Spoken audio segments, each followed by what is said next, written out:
My name is Glen. I'm in the automotive tech program at JTech. I'm going to run through an inspection and what we're going to do during the oil change.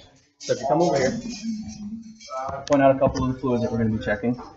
You always want to make sure you have good brake fluid in here. This is your brake fluid. We know that because it's connected to the master cylinder right here. Inside the fuse box, you're going to have your air filter underneath this whole cap.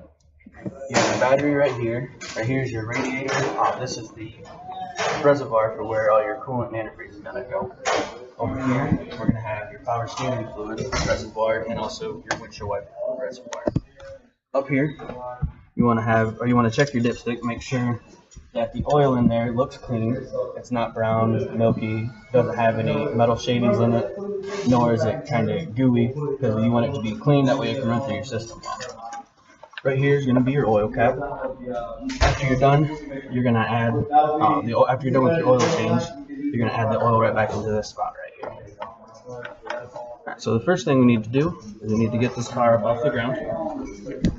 You want to make sure when you're using a lift, underneath here we're going to have little pinch welds. And when I bring the car up, I'll point out the pinch welds.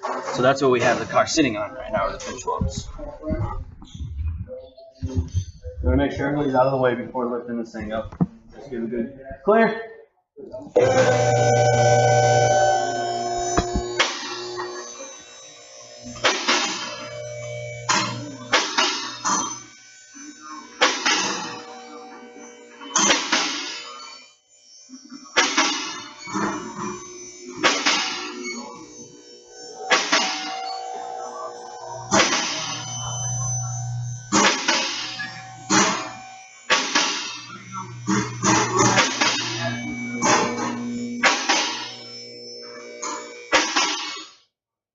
Get the car to the proper height.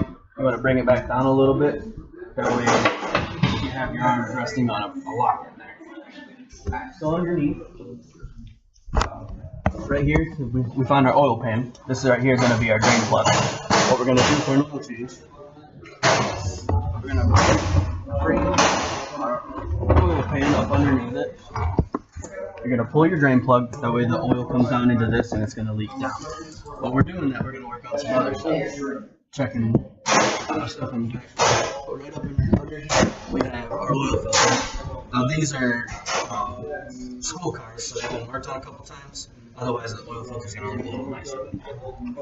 So while we have our oil drain, what we're going to do, we're going to come to the back, which I guess we don't have to do that at the back. We're going to check our tread depth. Make this fancy little device. So what you want to do is you want to check your outer tread, your middle tread, and your inner tread. We're going to go ahead and give this a quick read. Looking at about 4.5 30 seconds or so. Probably need to get this tire replaced pretty soon, but it's a school car, it's not too bad. Another thing we can do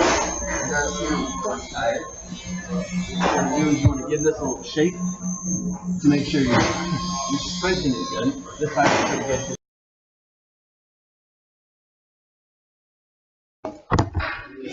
Another thing we can do while the oil is draining into the pan, or into the oil pan, we can come up underneath here and make sure there's no leaks. So we're looking for, like right there, we see a little bit of oil. We can clean that up once we're done. Make sure there's no leak coming through any of the gaskets. We're also looking for potential transmission fluid that's coming out, or antifreeze that's sitting on the oil pan as well. Also, we want to double check our exhaust system. Make sure there's no holes in our pipes or anything. This pipe looks pretty good. It's starting to rust a little bit, but it's not too bad. And then the last thing we need to do with the car in the air, we want to double check our brake pads and make sure our brake pads are good. We already put our gauge on them yesterday to make sure they were good. So these are good here, but another thing we need to do is run your finger on the rotor and make sure there's no grooves, because with that you're going to have improper brake pad wear.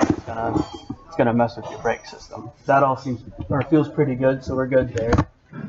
Alright, now that we're all done with that, what we're gonna do is we're gonna bring the car back down and put the wheel back on here, and I'll show you guys how to get it up off the lock.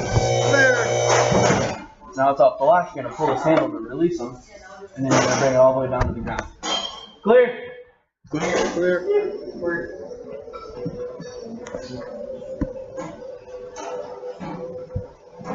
Put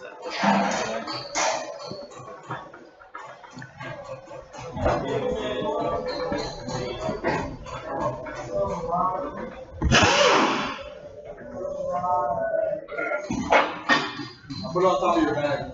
Now that we have the car down, we're not going to put this tire on because we have to make some videos. What you're going to be looking for, you're going to make sure your lugs are on proper, and then there's going to be a specific torque spec you're going to have for this car.